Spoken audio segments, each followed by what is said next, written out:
ladies and gentlemen, I'm Art Traveller. Today I'm in Central Market to visit one of my good friends, Alvin. Alvin is a very strange architect because he is not working on any design construction projects. He working on something is quite non-architectural projects. What makes you to do like this?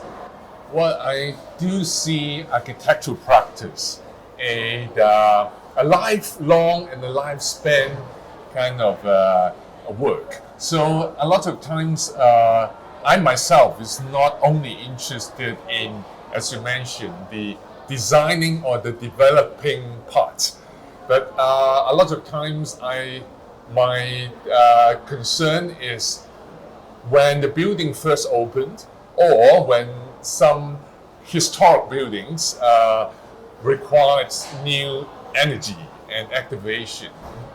For instance, 2007, the Central Police Station compound, and also it used to be called the Police Military Quarters, the PMQ.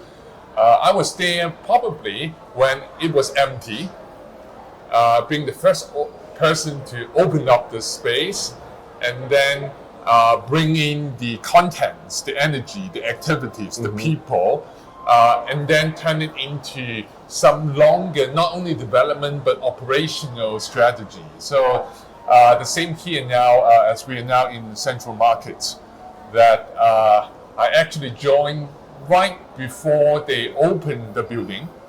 And then I'll be around for the first year, at least, really to bringing in all the creative energy from not only architects, but from the entire culture and creative energy in Hong Kong to be here. So that's my interest. But at the end of the day, I still see mine as an architectural practice, but certainly an alternative one.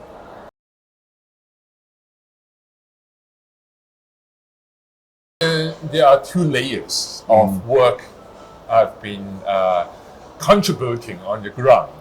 Number one, I was involved since March this year when the operator just received the project, just won the tender. So it's basically a basic structure that is already completed, renovated by the Urban Renewal Authority. But then what's missing is the positioning, the strategy of how could it actually continue to operate with good content, inspiring content, how to brand the building and so forth.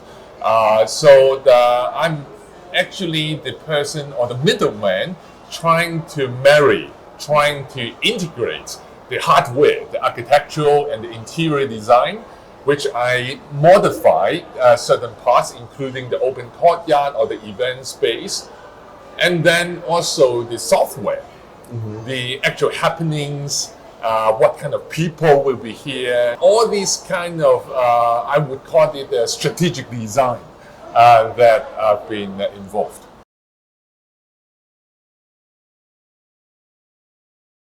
The one very outrageous project, yes, is you create a architectural project on a tram. What makes you to do like this? Well, first of all, a little bit of background.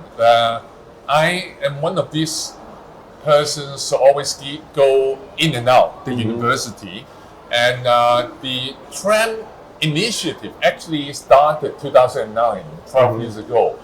When I first started to teach a class on urban systems and strategies at the School of Design. And late in 2013, I actually did 4 prototypes of different trams. One becomes a library, a restaurant, a stage, and a black box, an artistic experience. And that as a prototype only lasts for 2 weeks or so, but to me it's a very important experiment.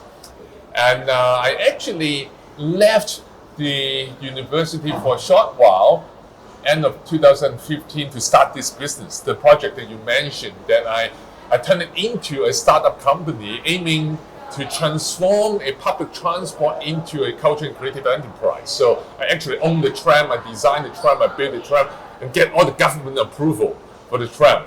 And actually, I myself still see this as, to a certain extent, an architectural project.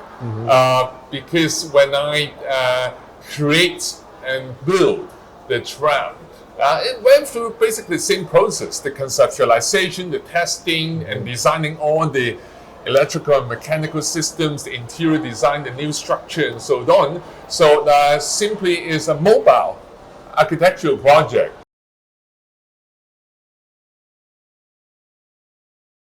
I always work as a slash person. In the old days, we called it freelancer, because I do believe that could be one career path of an architect. So I like to improvise, and I changes my role of play very often.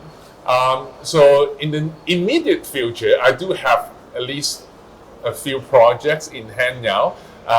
Just now we talked about rejuvenating historic buildings. We talked about mobile architecture like the tram. I have also some quote-unquote architectural projects coming up, but not buildings. So that's on my agenda. But by the way, I'm also publishing a book. Probably it will be published in 3 months' time, and it's about STEM education and future schools. Again, is very architectural, but it's not only about buildings.